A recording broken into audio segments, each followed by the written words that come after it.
A chilling escalation has unfolded in the Middle East conflict as Iran launches ballistic missiles armed with cluster bomb warheads at central Israel and Jerusalem. The attack raised alarm across central Israeli cities as dozens of small explosive submunitions rained down across wide areas, turning neighborhoods into potential impact zones. Footage emerging from central Israel shows what appeared to be submunitions falling from the sky after a ballistic missile strike. These small bombs are believed to have been released from a cluster warhead carried by an Iranian missile during the latest attack. According to the Israel Defense Forces, Iran has repeatedly used ballistic missiles fitted with cluster bomb warheads during the ongoing conflict. These warheads function very differently from traditional missile payloads. As the missile descends toward its target, the warhead opens mid-air. It then releases roughly 20 smaller explosive munitions, scattering them across a wide radius, estimated to be about 8 kilometers.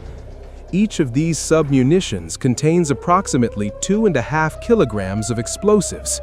Once released, they have no propulsion or guidance systems of their own. Instead, they simply fall toward the ground, detonating on impact wherever they land.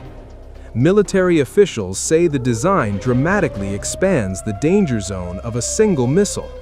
While each individual blast is smaller than that of a conventional missile warhead, the spread of multiple explosives across a large area increases the risk to civilians and infrastructure. In comparison, Iran's conventional ballistic missile warheads typically carry around 500 kilograms of explosives. Those warheads are capable of causing devastating destruction at a single impact site. But cluster warheads operate differently. Their objective is to spread explosive force across multiple locations simultaneously, creating widespread disruption and increasing the unpredictability of where damage may occur. During the latest Iranian attack, Israeli military assessments indicate that only a small number of missiles were launched in the salvo. However, the use of cluster munitions meant that each missile potentially produced dozens of separate impact points. Missile fragments and submunitions were reported to have struck several areas across central Israel.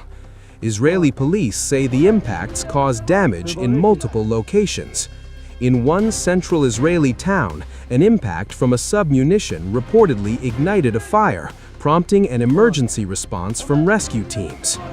Air raid sirens had earlier sounded across Tel Aviv and surrounding areas as the missiles approached. Residents rushed to bomb shelters as the warning systems alerted civilians to the incoming threat. The latest attack marked the 8th missile assault launched by Iran since midnight, highlighting the intensity of the ongoing confrontation.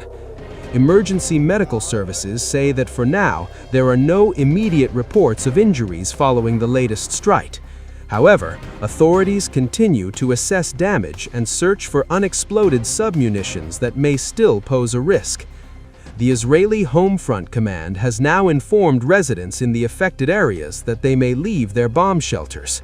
Even so, officials are urging civilians to remain close to protected spaces in case additional missile alerts are triggered. Footage captured at one of the impact sites shows debris scattered across the ground, believed to be fragments from a cluster bomb submunition.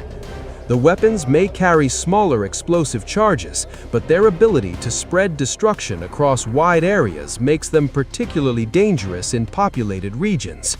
For now, the skies over central Israel have fallen quiet again. But the latest missile attack underscores how quickly the situation can intensify in an already volatile conflict. Backed by Iran, the Lebanese resistance group Hezbollah has intensified its confrontation with Israel, firing 2 separate rocket barrages toward Israeli military positions. The attacks came on Thursday as cross-border hostilities between Hezbollah fighters and Israeli forces entered their 4th consecutive day. Sirens echoed across northern Israel, while Israeli military responded with strikes on Hezbollah targets in southern Lebanon. The first barrage was aimed at Israeli positions in the Al Jalil panhandle, while a second followed at targeting a facility operated by Rafael Advanced Defense Systems, a major Israeli defense contractor located south of Akka.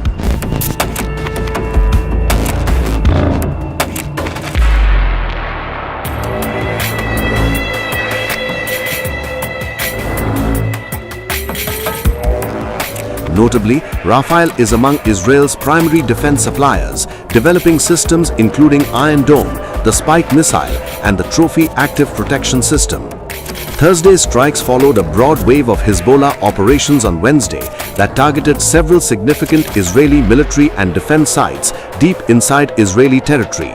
Among the locations targeted were the Ein Shemer airfield near Hadera, which houses Arrow anti-ballistic missile batteries and Green Pine radar systems, the Iron Dome radar array at the Kiryat Eliezer Air Defense Base in Haifa, the Tel HaShomer military headquarters southeast of Tel Aviv, Haifa Naval Base, Ramat David Air Base, and the headquarters of Israeli aerospace industries in central Israel.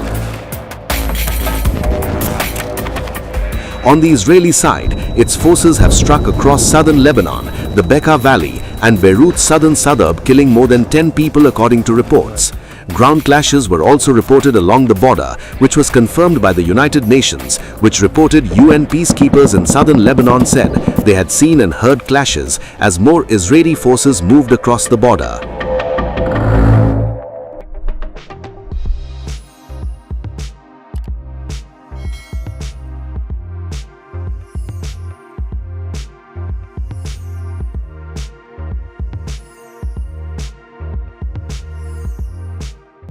News never stops. The world keeps turning, and every turn tells a story. Wars, elections, geopolitics, Davids versus Goliaths. While everyone is celebrating the US-China trade tour, Trump has been quietly doing something else across Asia. These were once home to the ancient Silk Road connecting east and west. But who's connecting the dots? Who's decoding the global storm? Welcome to Times of India videos. You're watching a special edition of Global Pulse with me, Neha Khanna. בהנחיה שלי ושל שר הביטחון ישראל כץ. Durante este año, We decode the shifting grains of geopolitics to you. From Washington to Wuhan. Встановлені домовленості і сьогодні підписуються. Everything, everywhere, all at once. Just 2 years ago, Canada was one of the most popular countries for Indian students. From Davos to Delhi, we track the decisions that move markets, shift policies, and shape the future. No jargon, no bias, just clear, credible, global journalism. Because understanding the world doesn't have to be complicated, it just has to be smart. And that's what we do best. At Times of India videos, we don't just tell stories, we build perspective. We connect the dots between what's global and what's personal, what's happening out there, and what it means for you. It's fast. It's fearless. It's making sense of the changing world order. Times of India videos. Because your worldview is just a tap away.